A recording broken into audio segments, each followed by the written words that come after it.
Joe Zorek was in the pharmacy business happily for 43 years at CVS and its predecessors. But then, a little more than a year ago, he says supervisors ordered him to cut staff hours and pick up the pace at the Paxton Square store, CVS busiest in the region. My bosses began to call me. It was like a harassing call every day saying, we had another patient was complaining, customers are complaining, long lines.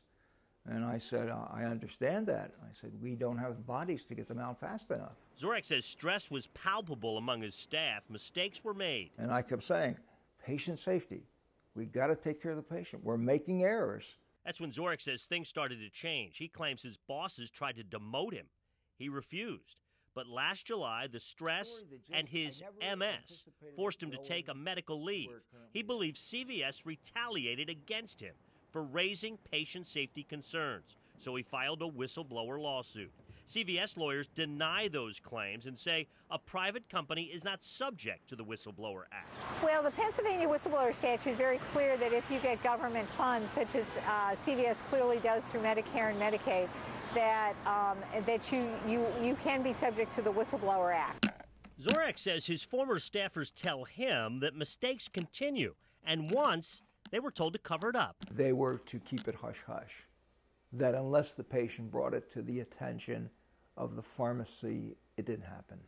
CVS denies wrongdoing and issued this statement: the health and safety of our customers is our #1 priority, and we have comprehensive policies and procedures in place to ensure prescription safety. We deny the allegations in Mr. Zorek's suit, and we intend to defend this case vigorously. I looked at the pill, and it didn't look right. Brenda Henninger is a longtime friend and patient of Zorek's.